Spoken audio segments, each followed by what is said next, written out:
What is going on, people? Welcome to another edition of After the Whistle, Wednesday, November 19th. And man, that time's just flying. Time is just flying. I'm here, Todd's here. There was supposed to be some other folks here, but circumstances changed. Stevie's sick. Oh, I thought he had work. Nah, he's sick. And then Joey, they got the previews for Thanksgiving that's due, so he got to work on that. And then Ant, they got a game. Okay. Yeah, well, good luck to them. Good luck to Ant. Yeah, they Hope they do well. Yeah, man. Yo, Salem is a very interesting place. What do you mean, as in? I was driving earlier today. I was driving there to go do something. I'm at a red light, and I just look over, and this dude, he's just standing there, and I just happened to make eye contact with him. Oh man. Worst thing ever. And he was like, and my window was slightly down too. I always keep your windows up, people. He was like, yo, can you give me a ride? I'll give you $10. I was like, I just drove off. I was like, bro. Should have asked him how far you going. he had on a suit and everything. But I'm like, then I look back and I just see him doing this afterwards. Okay. I mean, he's probably trying to make it to an interview or something. Maybe. Yeah. Buddy Uber. I feel like maybe like 10, 15 years ago, you'd have been able to like look out for somebody. Maybe 20 years ago. Now, it's like you have no idea what people are thinking nowadays. So, yeah you better off just having it. You should have called him in an Uber. Pay the Uber for him to $10, get it moving. Right. I had somewhere to be. So I totally understand it. It's just nowadays, like my mom's one of those people, she would have contemplating on giving that man a ride. Because she just genuinely always wants to help people. But now it's like, I told you, nah, you're too friendly. Stop being friendly with everybody. Because everybody ain't out here for your best interest, especially nowadays. Yeah. Some people just mentally cooked, bro. Cooked as can be, yeah. That's what I was like, man. Yeah, let me just go to where I need to be because I already don't want to be outside right now. So, it's cold too. And that was just funny because. And two, by now, I don't want to give the world ideas, but you know what? They need them. They got rid of payphones, right? People who don't drive. Why don't you reestablish payphones and just make it like car-ready phones, like be able to call a taxi, call an Uber, things like that, so people aren't doing things. For one, Uber should be on like a call service, not just your phone, but it should be like payphones or some type of cell phone station or phone station. Yeah. So some form of landline, because people still have house phones too, you know. Yeah, they do. They do. And there's no reason why people are still hitchhiking in 2025. I haven't seen a payphone in a while. But you get what I'm saying? No, why you hitchhiking when we have services where you could pay for your ride? Yeah. And he had $10. Train's only $7. Commuter rail. But maybe he wasn't going in whatever direction the commuter rail. But that's what I'm saying. They got to set up a payphone service for people who can call taxis and Ubers and whatever type of public transportation they have, or private transportation you can pay for. I mean, technology is just getting more advanced, and people just getting more stupid. Look at Lil Nas, man. Look at the sidewalks. Look at Market Street. Oh man! Well, you know who keeps on improving? The Pats. Facts. The Pats. They won their 8th straight game. It was a short week for them because they had the Thursday night game against the Jets last week, and it went just about as everybody thought it would go. I mean, the Jets had a good opening drive, but then it was just the Patriots just head and shoulders better team than them and handled business. Got themselves a nice 10-day rest before their next game. Good things happening. And right now, we're reaching that time in the season where you want to secure. They got the chance to secure that 1 seed for the playoffs and home field advantage. So I think it's between them and the Colts right now for home field. Okay. Because of record-wise. Well, the schedule's working in their favor for them to have, a short week and to play the Jets on the short week. Definitely working out, and you're taking advantage of these bum teams they're playing against. Right. But this doesn't say much about either team, to be honest with you, because the Jets suck. I mean, everything about the Jets suck. The coaching staff, like, my thing is, you averaging 5 yards a carry on rushing. You only rush the ball 28 times. Your quarterback he's still, what's the word I'm looking for? They don't trust him. He's still unseasoned too. He hasn't shown that much. You know what I mean? Granted, he got skills and whatnot, but with this franchise, he's not playing the best. I feel like they're putting too much pressure on him. utilize your running backs. You have outstanding running backs at that position for them. I just don't think the play calls are in the best interest of the Fields. And I think they benched him for the next game. I don't know why they benched him. They need to bench the coach. For Tyrod Taylor. But the Jets is one of those organizations, you just look at the organization the last couple of years, you'll be like, they've had other quarterbacks before, and it's been the same thing. So, benching Justin Fields for Tyrod Taylor, Tyrod Taylor's a vet, but... If you rush the ball twice, you get a first down. You can't even mix it up and continue drives and, make it look like you got to try to win the game. It's the Jets. They gave up on the run game because they realized the Pats got like the second-ranked run defense. I get it. It'd be hard for them to do it, but you still gotta. When the game was still, it wasn't like the Pats had a big lead on them. It was still like a 1-2 score game. You could still utilize, that run game. But yeah, man, it's the Jets. But whatever. That's why they stink. But the Pats moved to 9-2 on the season. I think they got the Bengals coming in here, or they're going to Cincinnati on this Sunday for their game. And this is that time that point of the season. How many games they got left? They have 6 games remaining. There are a lot of winnable games. The next 3: Bengals, Giants, and Bills. After that is the Ravens, and they finished the season with the Jets and the Dolphins. So, they've got themselves in a really good position right now, especially like right now there's really no clear-cut favorite team in the AFC. Except for them. Yeah. That's fine with me. Yeah. All right. The Chiefs, it looks like things is going from like bad to worse from them. They lose this game 20-19, but no, was it 22-19? Excuse me. Yep, 22-19. 22-19, excuse me.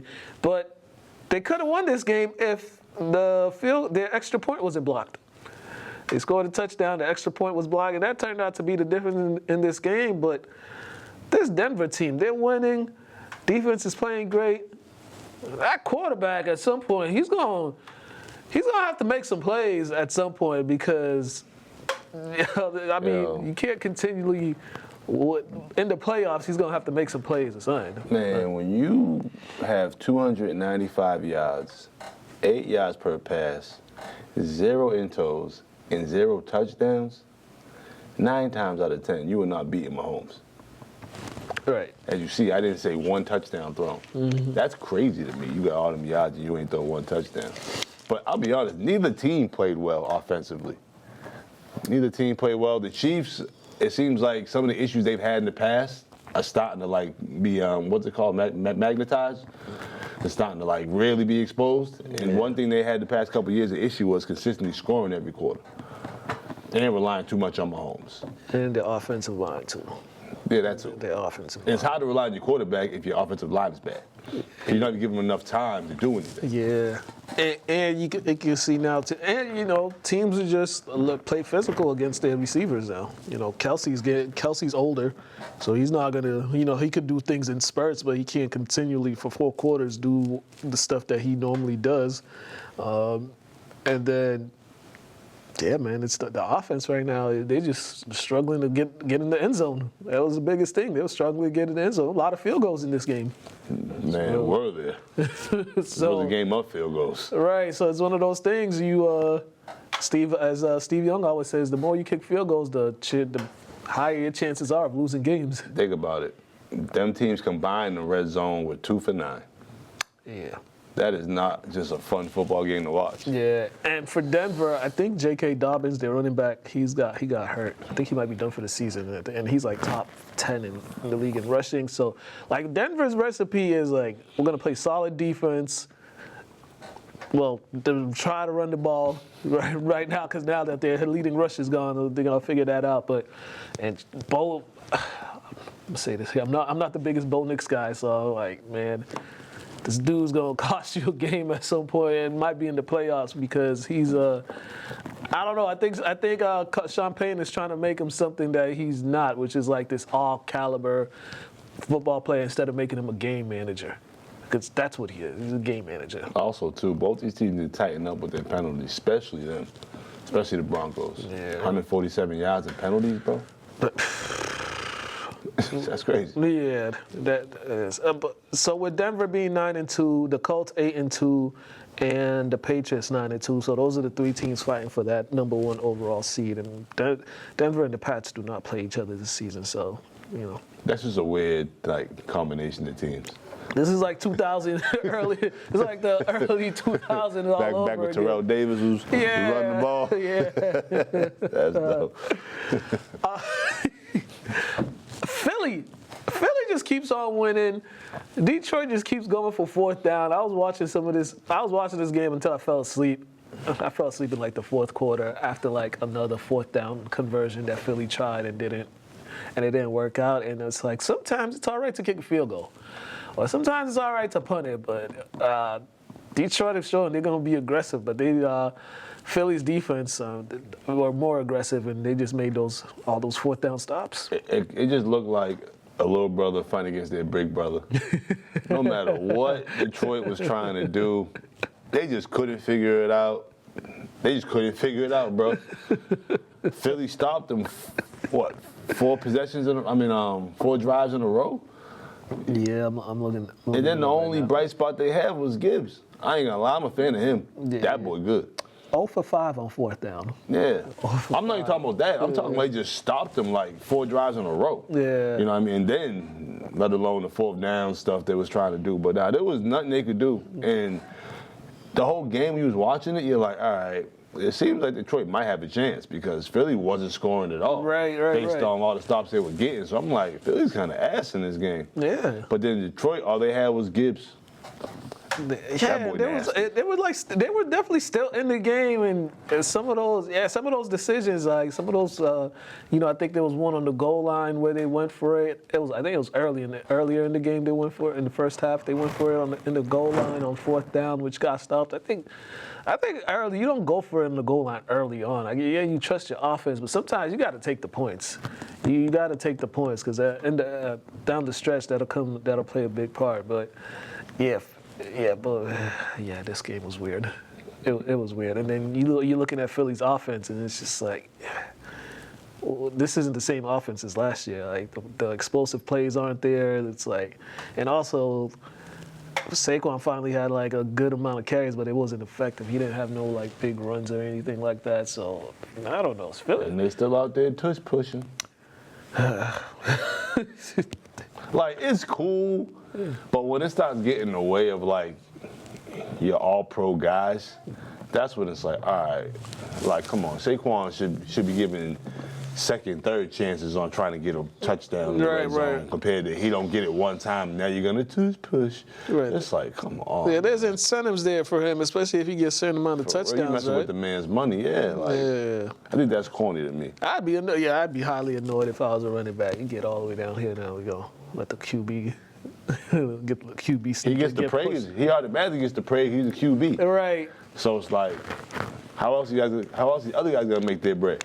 Especially when running backs get paid for scoring touchdowns, breaking out big runs, doing cool boos on people, embarrassing people, and scoring. Like, don't make no sense. But Philly 8-2 right now. They got a date with the Cowboys coming up this weekend.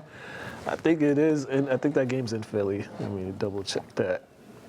Nope, the game is in Dallas, so we'll see. We'll see. Dallas usually plays well at home, but it's the Cowboys though. So, all right.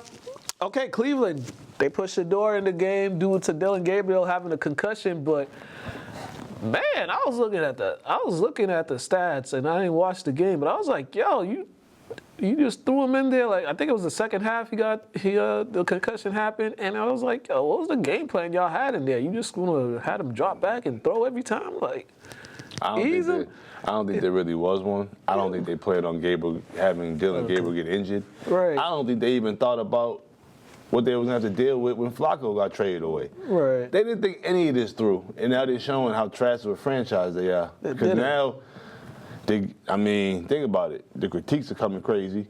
you traded away your starter who's actually doing well as a starter for the Bengals. Right. And now you're trying to figure out with these two. Right. Good luck. Yeah, and I believe Shador came in the second half, but I'm looking at it. So Dylan Gabriel had he had 10 attempts, passing attempts, and then Shador gets 16 attempts. Like, that's a lot of attempts in just like a short amount of time. Especially you just throwing him out there in a close game too. They were actually, I think they were leading at some point When in it this comes game. to like 16-13. when it comes to a certain level of sports, when you get paid to play any sport, I don't never want to think coaches trying to sabotage plays and stuff like that. But once again, I don't think they really had an in-depth talk about him even playing that last week. Yeah. And then when he's injured, when Gabriel gets injured, it's like you have to play the boy now. Yeah. So I think they might. I'll be honest, Spine just said go out there and do what you can do, man. And then this week we'll prep you to be the starter for this upcoming week. But also too, like the way they've been handling Shador just been kind of weird. Like you want to give professional sports the benefit of the doubt because you want to hold them to a high standard, but the pettiness on how things have looked. You know what I mean? It's real messy over there, man. And so I'm hoping that, because I'll be honest, I don't have no critique about Shador last game. I care less. He did what he's supposed to do. He's a rookie who doesn't have any real reps with the starters. So now that you give him a full week, then he'll deserve the critique after the next game. Right. But, and you gotta help him out a little bit, like. Oh, what? The Browns can't help themselves out. Dude, run the ball and son, like. Just don't have him drop back. But see, that's what I think they might be like, let's see what he can do on his own. Yeah. Because if I'm a quarterback, I'm not throwing the ball that many times right away. I'm going to get my running backs. I'm going to look like I know what I'm doing out there. And if I'm it's going to be short passes and stuff. But like I said, I didn't watch this game, but But I'm just saying he still has the ability to call audibles and things like that, hoping that he knows the playbook through and through. What for his benefit, his first game as a starter, he's going up against the Raiders. And I think most of the Raiders players have called it a season already because they ain't going nowhere. They just entered the draft, but they don't want to have a rookie. There goes Joe. It makes me wonder how some of those guys feel about Shador. And I'm sure they don't want Shador to shine on them. Right. What up, Joe? Well, if he could hear me. Well, when he can't hear me, we'll get it. But we'll get his thoughts on Shador too. But But the Browns. That's another team. We were just talking about the Jets, the Browns. Another team. They've had quarterbacks. They've had quarterbacks throughout, and we've seen how things have turned out with those quarterbacks and how things have happened when they've left. So is this going to be another one of those cases where? I already told you how my conspiracy theory about the NFL, how some franchises aren't supposed to improve that much. Because I'm just saying, we've been alive. I've been alive 39 years. What, you 37, 38? Yeah. When have the Jets and the Browns been that great? Not even good, great or decent. I'm just saying, bro. The Jets obviously way sooner than the Browns, but they both been trash organizations our lifetime. Yeah, the only time the Jets been good was those couple times with Bill Parcells, and then like that 1 or 2 years with Rex Ryan, and then you said good. Then the butt fumble came. You can't mention that to him. It might get rough for you. And things ain't been the same since that butt fumble. Facts. Oh, man. Oh, how's he doing, by the way? We good. We see Joey B, but we can't hear him. We def see him. We see him. We can't hear him. As they work on that. What did you say? Oh, Mark Sanchez? How's he doing? Didn't he get stabbed up? Yeah, he have an issue. Somebody dressed him with the butt fumble. That's why I said it might get rough for you, and I heard. Well, he was the instigator in it, and he ended up on the wrong end of it. That's why I asked, how's he doing? He's alive, right? Yeah, he's still alive. As long as he's still kicking, man. You don't want nobody to die, man. Based off embarrassment and how you react towards that embarrassment. That's just embarrassing. That's even more embarrassing. For to die off reacting to get embarrassed. Yeah. That would suck. That whole story was just wild. It seemed like he had a little too much to drink. that night. Yeah, that's the last thing you want to mention to him. That's like mentioning the timeout to Chris Webber, bro. Nobody, you don't want to hear that. Like, come on. Like, certain things you just got to let go. Like mentioning 28-3 to an Atlanta fan. Yeah. Like, yeah, put your dukes up after. Remember that Duval thing y'all putting up with his lady through the do it over the counter? Yeah. I don't want to say what she says, but you know.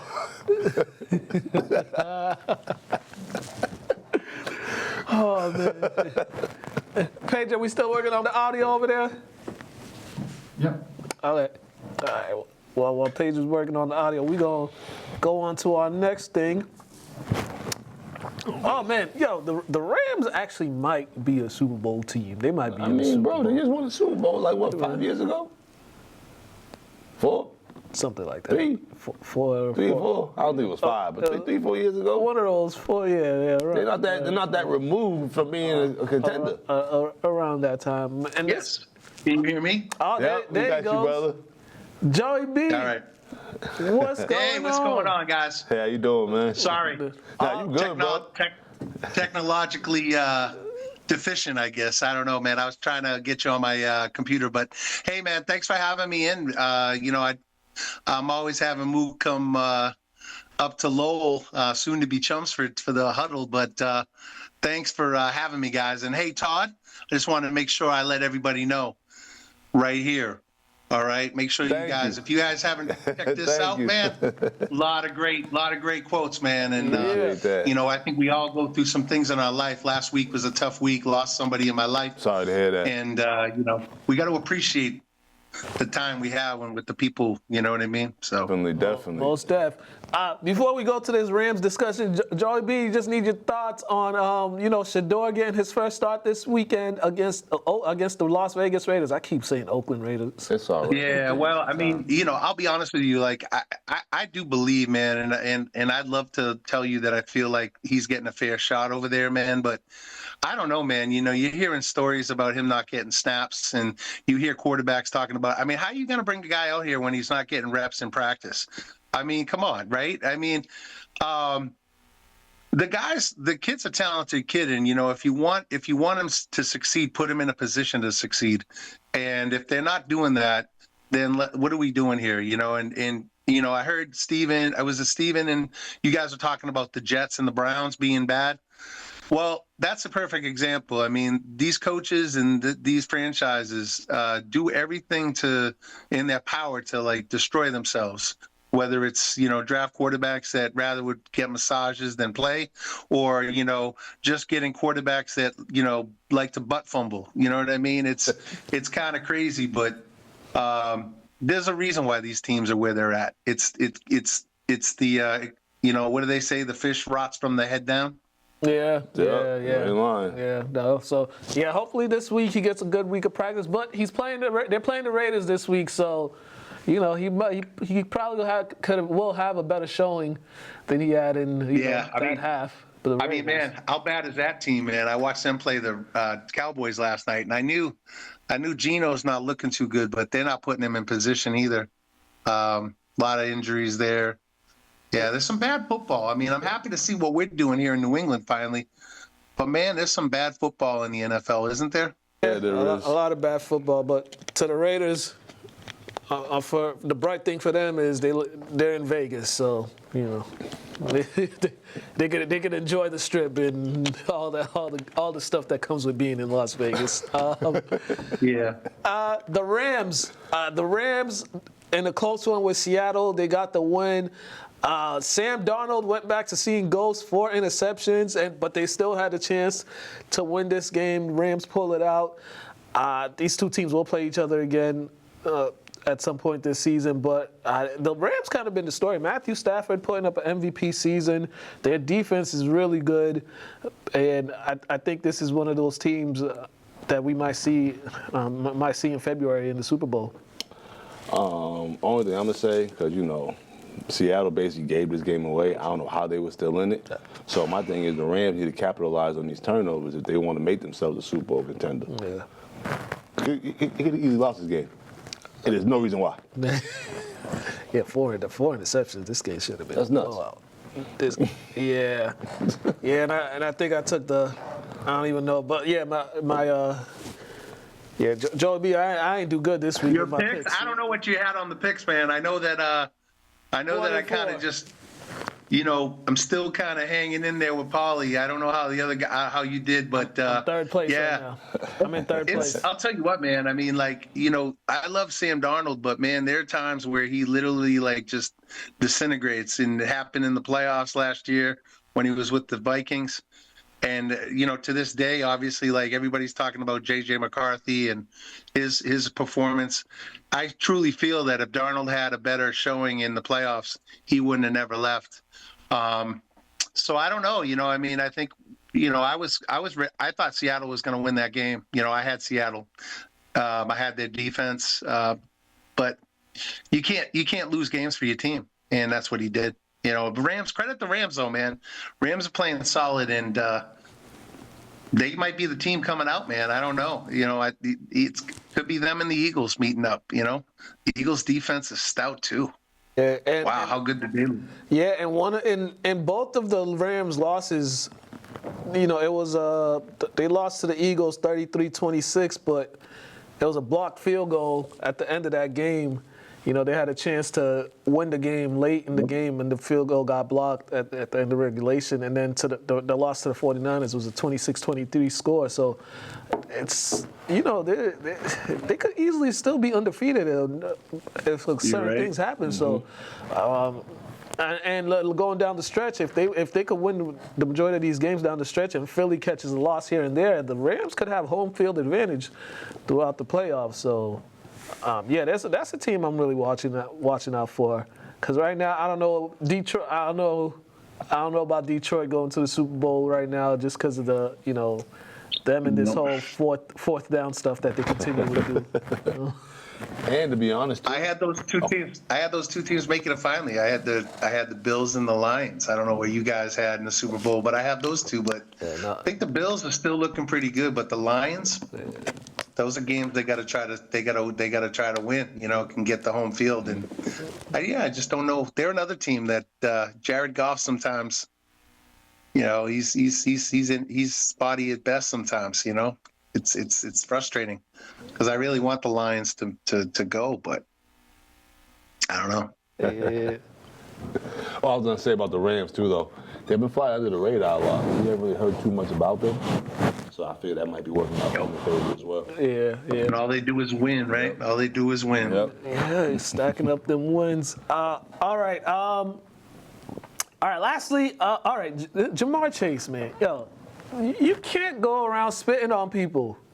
You just can't. That's like one rule in life. You can't go around spitting on people. That's like the ultimate disrespect. And it is. Yeah. He spit like a loogie on them too. Right.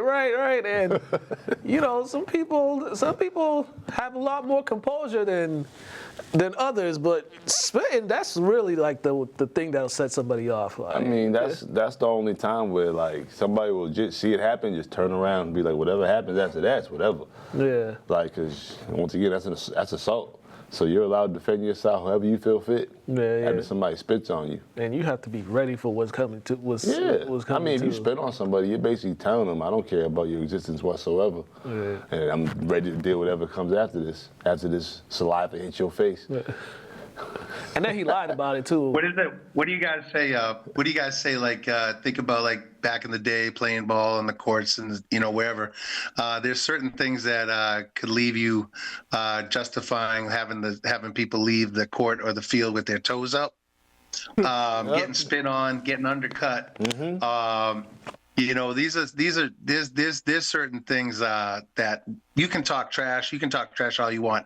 And, I think like Ramsey even said it, like I love talking trash. I love getting in that. But when you start crossing the line with spitting on somebody or spitting on him, he lost his mind. And you know what? Rightfully so. I mean, that's the ultimate form of disrespect. And you know what I think even did more damage is Jamar Chase was denying it.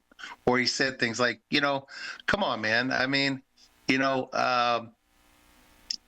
don't know. I feel like he could, he's supposed to be a leader of that team. Patriots win again, though. The Patriots keep winning even when they're not playing. All right. But other two, I could like once you got bodily fluids leaving your body hitting somebody else, I consider spitting on somebody no different than peeing on somebody. They both nasty. Right. Like, you know what I mean? Yeah. All your bodily fluids. That might get you arrested. Oh, no, that might get definitely you would. arrested. And as you said, he's the leader of the team, and he's also got to understand the situation. You already out your starting quarterback for most of the.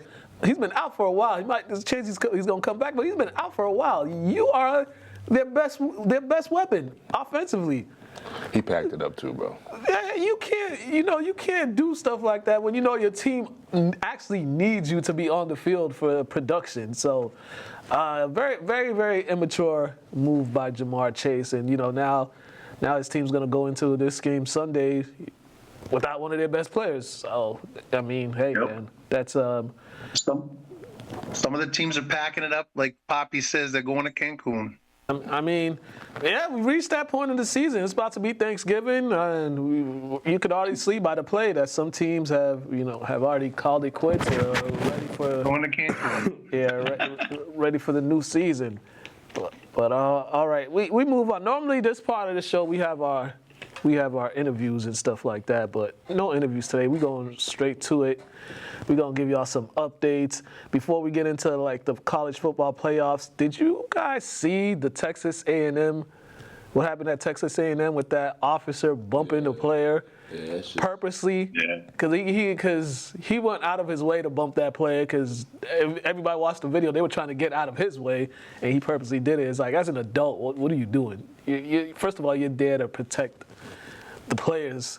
That's one thing. You're there to protect the players, and just what are you doing? Like, what are you doing? You didn't do a job. Just stand there, watch the football game, protect the players. Nothing else. He was doing too much. It's a good thing we live in a world now where there's so many cameras everywhere, and all that weird stuff's now getting exposed. That's all. Yeah. That's how I look at it. Like now, before he probably would have had a case. He probably would have been able to lie about it, this, that, and the third. But now, like they blatantly see that you went out your way to cause issues for no reason. And just grow up, man. Be an adult. Film don't lie. He must have had money on the game. He must have been upset and they were losing and he had money on the game and, and obviously he's in a position where he's supposed to protect and serve and do the right thing. Well, hey man, he had a nice sweet detail that he just lost. Yeah. They said they removed him immediately, and think about that detail. Mm-hmm. Think about the years he probably, the guys that are waiting to get on that detail. Right. Well, hey man, I love seeing people, obviously, man, some of these people need to be humbled, and that man was humbled, and rightfully so. Rightfully so. Right. Yeah, as you said, it's like you got the easiest job right now. You're sitting there getting paid to watch a football game, college football Those game. guys get paid to watch. They're on the field. Their job is to basically, that's a token job, man. That's a job that you earn, like obviously being on the force for a while. And he blew it, man. And you know what though? I mean, let's be honest, man. Karma catches people sometimes, and I feel like that dude might not have been the nicest person. I don't know him, but those actions just kind of speak louder than anything, right? For him to react like that at a football game, imagine how he reacts in real life on the street. So hopefully by that happening to him, that makes him rethink how he acts in his regular day-to-day job when he's on duty and whatnot. And that also exposes other people who want to act like that, makes them change. Force them to change their mind. Just be decent, man. Right. It is not that hard just to be a decent person, bro. Yeah, definitely. The college football playoff brackets right now, they've been, they got the rankings right now. The top 12 teams: Ohio State #1, Indiana Hoosiers at #2 at 9-0. Texas A&M's undefeated at 8-0. Alabama at 4. Georgia at 5. Ole Miss at 6. BYU at 7. Texas Tech at 8. Oregon at 9. Notre Dame at 10. Texas at 11. And Oklahoma at 12. Who's that for? Number 4, Alabama. I thought Georgia was 4. Georgia's 5. Okay. Georgia's 5. So the top 4 gets the bye. So it'd be Ohio State, Indiana, Texas A&M, and Alabama will get the bye. So if they were to start today, the matchups would be Oregon versus Texas Tech, Memphis. Number 12, Memphis. What am I reading here? I think it's like Tulane. The last night they said Tulane. They said Tulane was in there. So I mean, my feeling in the playoffs. I mean, I know you guys want to talk about obviously Ohio State is a boat, Indiana, but like, why do these guys get bids? Why are some of these teams getting like buys? Why don't we just add 16? I mean. There's teams in there that could qualify. You know what I mean? Imagine if an Alabama or a team, the whole thing is supposed to be about winning, playing your best football at the end matters. There's going to be some teams that are playing their best football at the end and they still don't get in. But I guess that, at some point you got to cut it off. But I don't know. I don't like the bye. I don't like the fact that these get buys. Or how about how some of these teams will get a championship game and just playing in the championship game could cost them an opportunity to be in the playoff. The conference championship game? That makes no sense. In the conference championship game you're talking about? Yeah. I'm still just Indiana at number 2 is really just mind-boggling to me because Indiana's never been a football team. Indiana's a basketball school, and I've never heard of Indiana football for anything. I mean, yeah. I got to tell you what, man. That guy Kurt Signetti, they just gave him a raise. They gave him a multi-million dollar extension and money. And what he's done there, I mean, he had a lot of success at James Madison. Yeah. His story is kind of cool. He really kind of came out. A lot of these coaches start younger. I mean, he really kind of came out of high school and coaching. He started from Division II, worked his way. He left Alabama to take a job at a D2 school as an assistant. He had a deal at Alabama. Now, a lot of people go, "You're crazy. Why are you going to leave Alabama to go to a D2 school?" He made it worth his while because he went from there to, like I said, James Madison and Indiana. You watch that team, man. I mean, culture is so key. I don't care. Even in this world of NIL, man, culture is everything. And if you look at that team, I mean, they're building a culture there. They're building something special. They're bringing kids in that are a certain quality kid. I love Mendoza. I love what he's about. You don't need to have the best players pretty much in the country. You just have to have good players. And if a lot of good players are coming, you can do some cool things. And I like that Indiana team. Watching them against Penn State, that comeback, that catch, that kid Cooper. That catch is ridiculous. Shout out to my guy Rhett Lewis. He's a alum of Indiana. He played football there. He's on the NFL Network. Yeah, so I know he's really happy right now. And he left James Madison to go to Indiana. And Coach Chesney's now at James Madison trying to get that program going. Former Holy Cross head coach. He's over there now. So a lot of movement in college. All right. A couple other things. Aaron Judge and Shohei Ohtani win back-to-back MVP. Shohei Ohtani, he's got the second most MVPs, only behind Barry Bonds. He's got 4. Barry Bonds has 7. He's still, I think he's only like 30, he's around 30, 31 or 32. So, I mean, he could have a chance to catch Barry Bonds the way he's playing baseball. I mean, yeah, he's like the greatest show on baseball right now, must see. So he might have a chance to catch Barry Bonds at 7, but I don't know if he will. But if he does, that'll be something. Yeah, that's all I got for that. That's his talent. Yeah, his talent. I mean, there's nobody like what he's doing to be able to pitch and hit and do everything that he does. I mean, that's like there's really nothing other than saying that.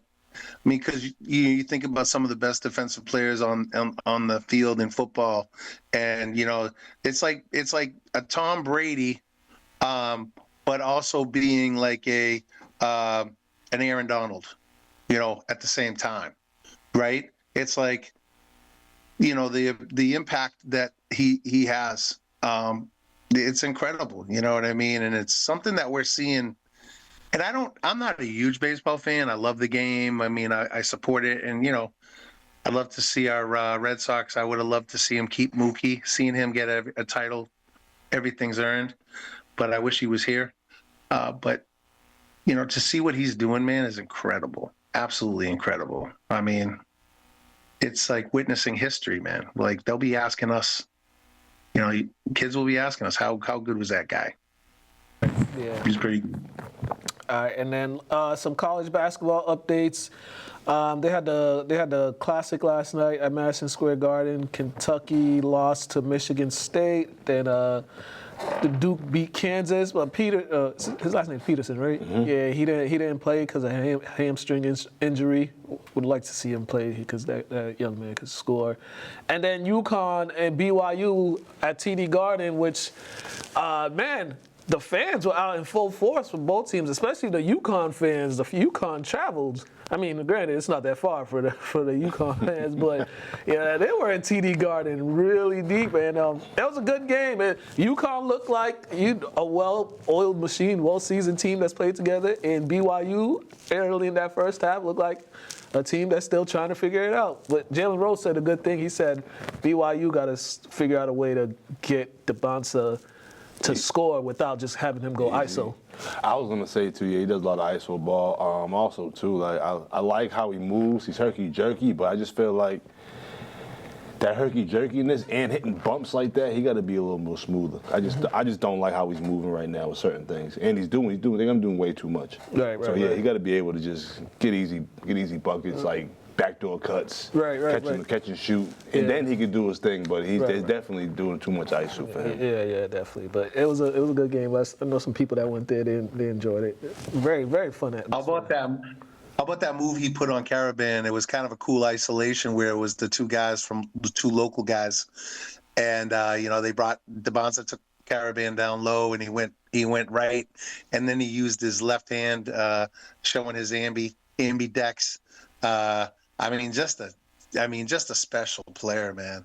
It was nice to see him get it going in the second half.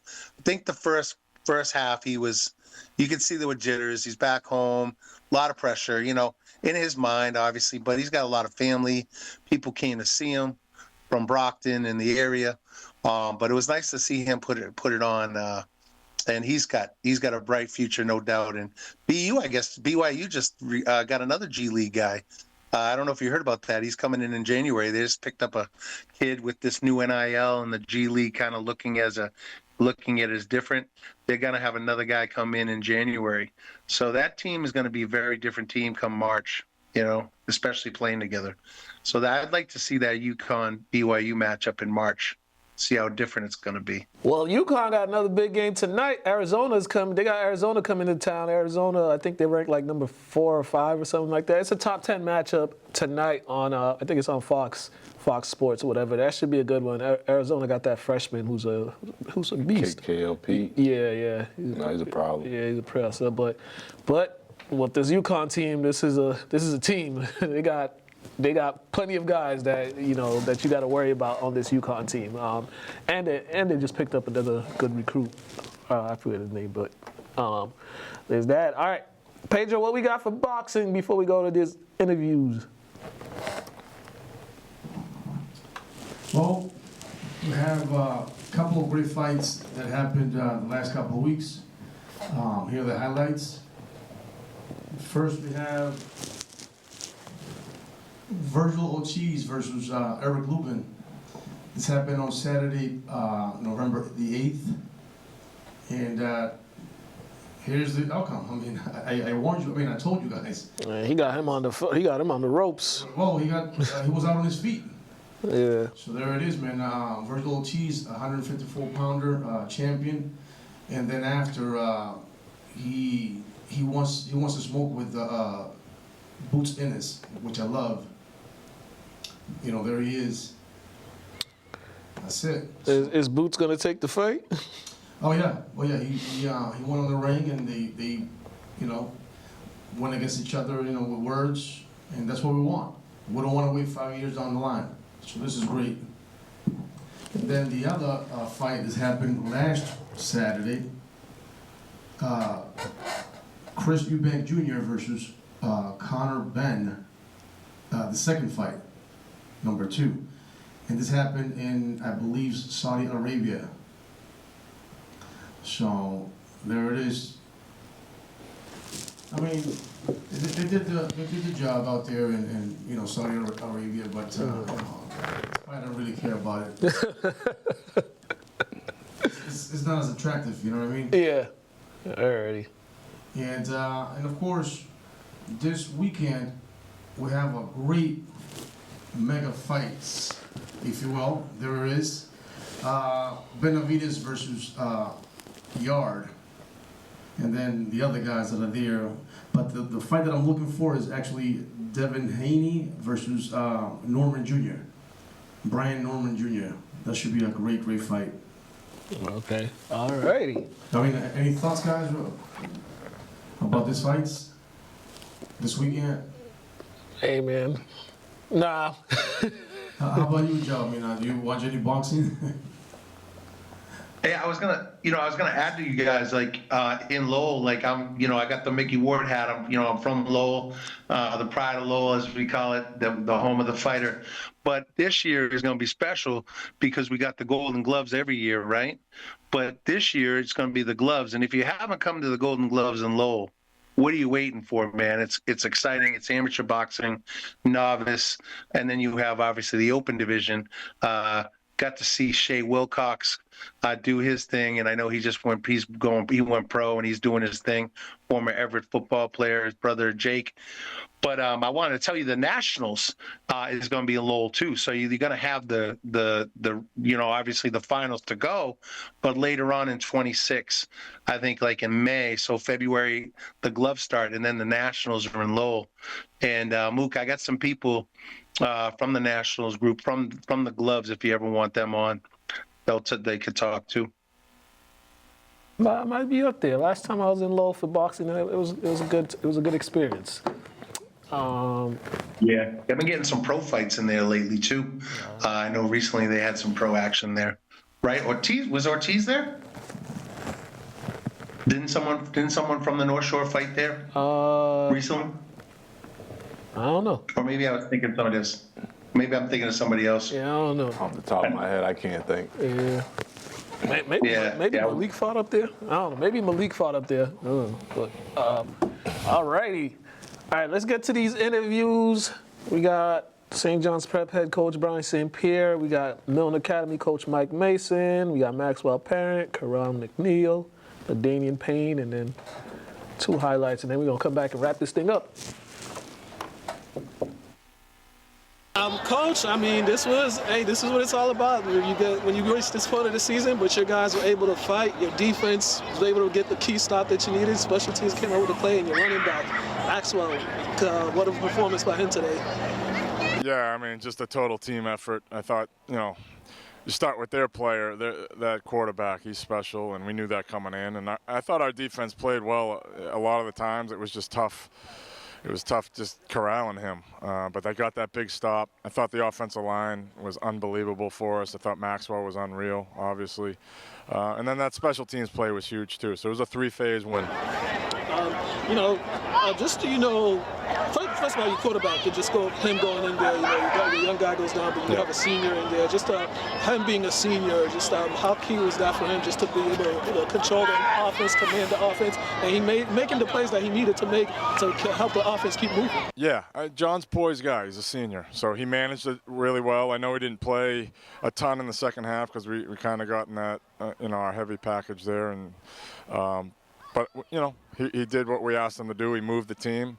He made a couple good poise plays on one pass to Riley. He kind of scrambled, kept it alive, made a really good play. So I was pleased with what he did. Next, back to the Final Four for you guys. I mean, it's nothing new for you, but, how exciting is it that you're still able to continue to coach these guys up for another week and still continue to play and have the season go on? Yeah, it's exactly the point. You don't want to the thought of not having a game next week is a hard pill to swallow, so I'm glad we get a chance to do it again, and I'm just happy for the kids. They've worked really hard for it.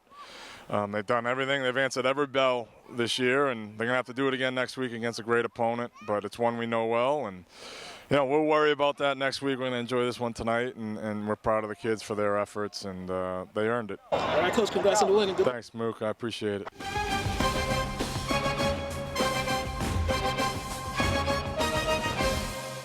Coach, you guys did it. You guys set out what you wanted to do this before the season started. Just how proud of you of your team, of you guys are. I couldn't be more proud, especially of our seniors. 2 4-4 seasons back to back, and we were building, and this group really came through. A strong junior class, and just outstanding year. From the beginning, from the time we set foot on campus, to start September 1st, we were ready to go, and the kids were ready to go, and they just outperformed all season long. It was great. Your defense the last 2 weeks played extremely well, right? And then they get this pick six. Just how that culminates, just how well they were playing down the stretch of the season. How big was that moment, that pick six, to really put this thing away? Yeah, that was, I think, as big a moment as that was, it was that stop at the end of the second quarter, right before halftime. That way we went up 14-7 at half, and that was huge, not to give them the momentum. So the defense just has come up unbelievable the last couple of weeks and all year, but, last 2 weeks they've been super strong, and it takes all 3 phases. I mean, we have a great quarterback and receivers, offense is awesome, but the defense is the glue, and they were great today. Just what can you say about Karan, your seniors, and what they meant to this program, and what they've accomplished for them to end it this year? Yeah, he's been great from the moment he stepped on campus 4 years ago. He sat first year behind a quarterback that's at Georgetown and Hochschlag, Jake, and just learned from him. And he's taken the reins, and he's been unbelievable, setting records. And he's just gonna have a great collegiate career at Buffalo. He's gonna be awesome. All right, Coach, congrats on the win. Get one. All right, no, thank you, appreciate it.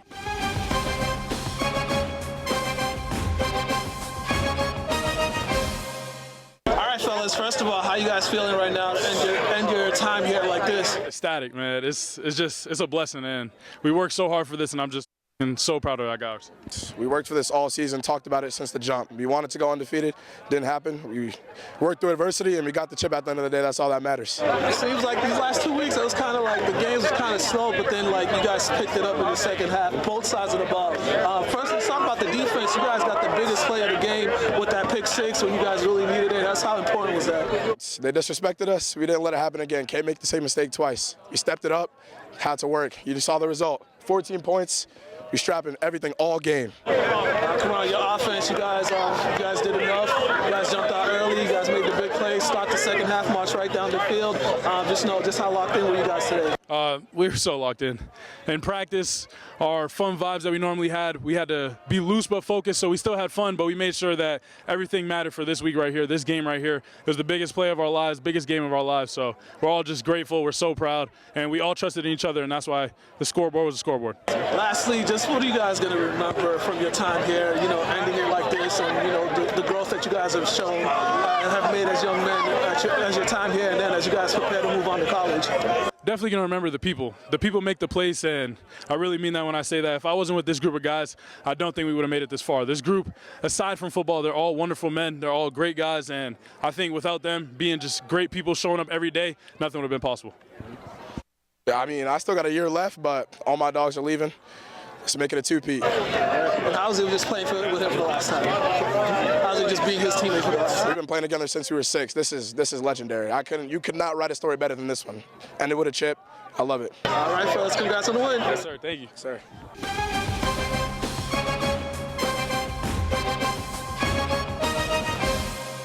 All right, Maxwell, man, big day for you, big day for the team. You guys had to, 337 on the ground. First of all, you guys really had to fight to get the trip to the Final Four. Man, how you feeling right now? I'm feeling ecstatic. I mean, this is my dream, coming from St. Mary's, where I had to fight for everything, coming in here where I had to fight even more, and it's just all showing. It's all showing on the big stage, and I can't show more gratitude, can't be more. I just everything. So thankful for St. John's Prep and my family. Let's go, and forth affair. Offense, defense, they were scoring, you guys were scoring, but then talking about your defense, the fourth down stop that I think it was the fourth quarter that you guys were able to get the 2-score lead. How big was that? They finally were able to get the stop that your offense needed to give themselves a cushion. It was absolutely huge. Defense coming up in big moments. It's what they always do. Got to count on those guys just like they count on me. I mean, that was a game turner. That was the momentum shift. That was the nail in the coffin that we needed, and we knew what we had to do. We have to take our advantages, take our moments, and absolutely ride those to the victory. Yeah, a trip to the Final Four. You're going to play against a team you already faced in Central Catholic, but you guys get celebrated. Just how much you guys had to persevere. Just what did you show? Guys had to fill in new quarterback. Just the perseverance of this team. Guys had to fill in certain spots. I mean, we knew it from the start. I mean, since the last game we knew Chris was hurt, he was down, but you got to pick up his slack. Chris was an absolute key piece in our offense, but I say this, and I will say this, today I am 97. We have the best offense in the state. You can take our quarterback away, we will still give you the work. We will still put in our work, our offense, our standards. All right, man, congrats on the win. Thank you so much. Thank you so much, Mukala.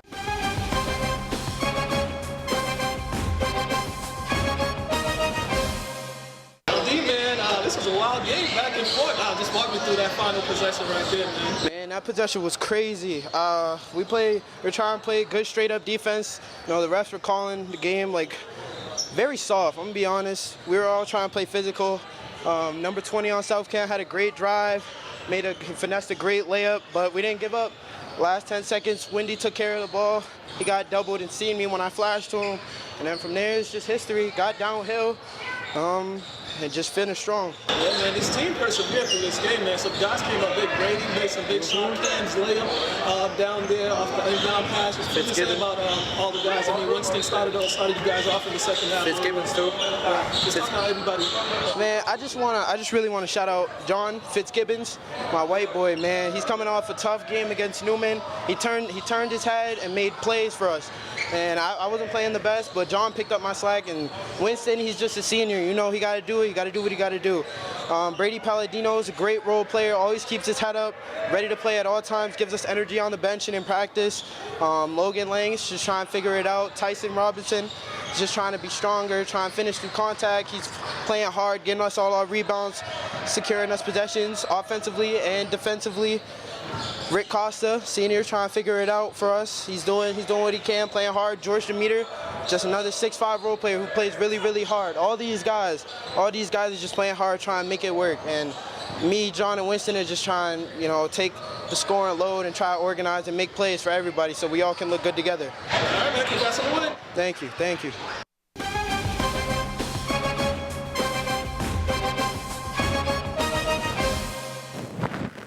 We back, folks. We back. We got high school sports update. Here we go. State tournament, semifinals games this week. Friday, Saturday, there's a bunch of games. No Lynn teams in the semifinals, so that's another thing. Trash. But there's games all over the state Friday and Saturday. There's games at Manning Field, Tewksbury and Canton. If you've never seen Tewksbury play, check them out. They're really good. They're playing at Manning Field. And then there's another game at Manning Field on Saturday. So there's that. Basketball season starting up, so, make sure you go see them schedules. Now, question. Is the same standard with high school basketball the same as this sorry-ass standard for football for high school? No matter if you win or lose, it's how you feel about your team. We just put you in the playoffs. I think you gotta have 10 wins. All right, cool. I'm just making sure. Yeah, I think you gotta have 10. All right, just making sure. But they still go on that rankings. But you gotta have. Should we bring up? Have we had a discussion about that? How Lynn English wins the GBL and doesn't get in the playoffs? Nuts, right? Nuts. Nothing you could do about it. But they proved they're a playoff team. They beat Wakefield, and Wakefield was in the playoffs. Well, Mook, there's something you can do about it. You can change. You can basically have automatic qualifiers. You can have a league champion automatically qualify. That's what you can do. Their strength of schedule, they can only control what they can control. So if the MIAA is changing the rules and saying, well, even though you win your league, you don't get in. Well, then change it. I give respect to Danny Kelly and the Neshoba Tech they're local to me. They played tough teams. They played CM. They played Stoneham. They're D8. They did that not so much for. I mean, they probably knew that it'd be hard to win, although they almost beat Stoneham. But it got them the number 1 seed. So they played all their home games and they had a higher ranking. But I mean, like we were on the huddle talking to Ty about it, and I said, "What are your thoughts?" Because even last year, you know, GBL gets no respect when it comes to football now. Nope. And Everett's in there, and I know Everett's not the same, but it's like, I mean, something's got to change within this, and you know, I feel bad for those kids because they deserve to make the playoffs. You can't penalize kids for winning. You know what I mean? That's crazy to me. You play the game to win. Yeah, play to win. But we got to get up out of here. Catch me and Joey B on Sundays on the All In Huddle. Make sure you check us out. Shout out to Congo. We about to be in that World Cup. So wherever they at, I'm pulling up. Yeah, they got to get one of those 2 spots. Yeah, they got one of those 2 spots to get in. One more game. I think they're playing in like Atlanta or Dallas, but I'm gonna be there. It's sometime in March. I'm gonna be there. But we got to get out of here, folks. We'll catch y'all next time.